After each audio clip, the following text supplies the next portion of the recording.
Sa kasalukuyan naman Audrey ay on the line na no si Mayor Maribel Eusebio ng Pasig City. Magandang hapon sa inyo. Mayor Eusebio, si JC Tejano po ito. Hello, magandang hapon po, Mr. J. Ah, JC. yes. Mayor, sa kasalukuyan, kamusta ho yung sitwasyon natin dyan sa inyong lungsod? Dito po sa lungsod ng Pasig, patuloy pa rin po ang pag-ulan. Pero sa mas malaking bahagi po ng lungsod ng Pasig ay maayos naman po ang sitwasyon.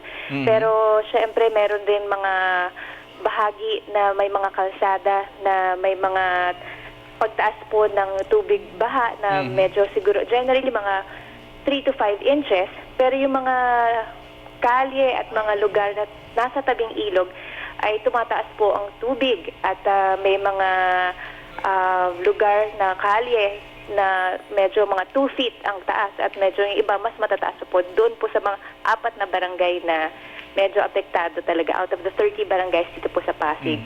Sa kasalukuyan ba, Mayor, meron tayo dyan mga hindi na pwedeng madaanan na kalsada? Nabagay nyo, 3 to 5 inches pa lang yung baha. Pero sa kasalukuyan ba, meron na yung umaabot na siguro ng gulong? Oh, meron po. Sa may Dalapas po ng Kanyugan, sa may Manggahan po, sa may lugar po ng ating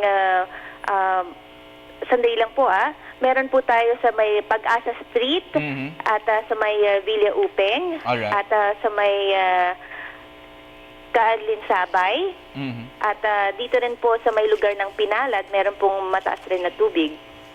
Mayor, isang katanungan lamang po, Audrey Goriseta. Ang Marikina River po kasi ay konektado rin dyan sa may floodway ng Pasig kung saan po inaabot na rin po ng baha. May kasamahan po kami dito sa Telebisyon ng Bayan na si Gilbert no, at sinabi niya nga po na hanggang dibdib na rin daw po ang baha ngayon sa may Santolan, Pasig. May mga tulong na po bang na ipaabot doon ng local government?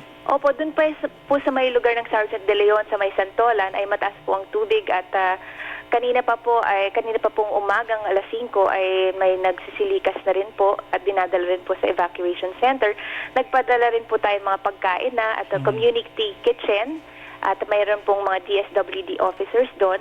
Pero alam po namin na yung mga ulan na magmumula po sa Marikina ay bababa rin po sa aming lungsod. Kaya inaasahan rin namin na halos 2 at 3 oras pa po na patuloy rin po na mataas ang tubig.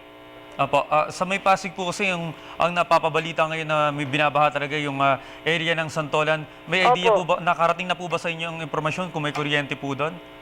O wala naman pong reported na nawalan sila ng kuryente. Pero kami po ay naghahanda na ng mga generator sets dahil sa inaasahan namin na mananatili rin yung mga tao sa evacuation center hanggang ngayong gabi. Apo, Mayor, patuloy po yung pag-ulan. Baka po tumaas pa yung tubig baha doon sa may area nung Santolan, Pasig. Meron po bang inihandang evacuation centers ang city government ng Pasig?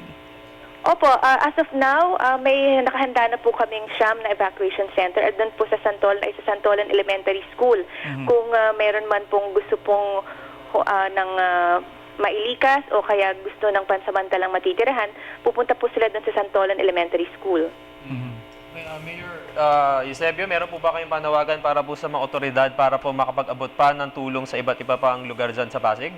Opo, siyempre sa aking mga kabayan sa Pasig, sana kayo ay patuloy na mag-ingat at kung meron man po kayong kahilingan na tulong o may gusto kayong impormasyon na ipahatid o kaya impormasyon na gustong makuha, tumawag lang po kayo sa 643-0000. Yan po ang hotline number ng Pasig at maging alerto po tayong lahat ngayong panahon po ng bagyong Mario. Mayor, meron hong mga nagtatanong na, lalo na yung mga mag-aaral, no? Sa kasalukuyan po ba, meron na tayong announcement kaugnay ng klase bukas? Kasi ang Marikina at Pasay ho, nagdeklara na all levels walang pasok. Siguro sa pagtaas rin po ng mga tubig sa mga iba't ibang lugar, maharahil ay meron pong siguro wala naman pong pasok talaga bukas dahil Sabado. Oo nga po, ma'am. Pero kunyari, siguro yung mga nasa kolehiyo, ganyan. Marahil ay baka wala pong pasok bukas. Alright. Okay, maraming salamat Okay, sa maraming inyo. salamat din po, Mr. JC. Thank you so much, Mayor Eusebio, mula ho sa Pasig City.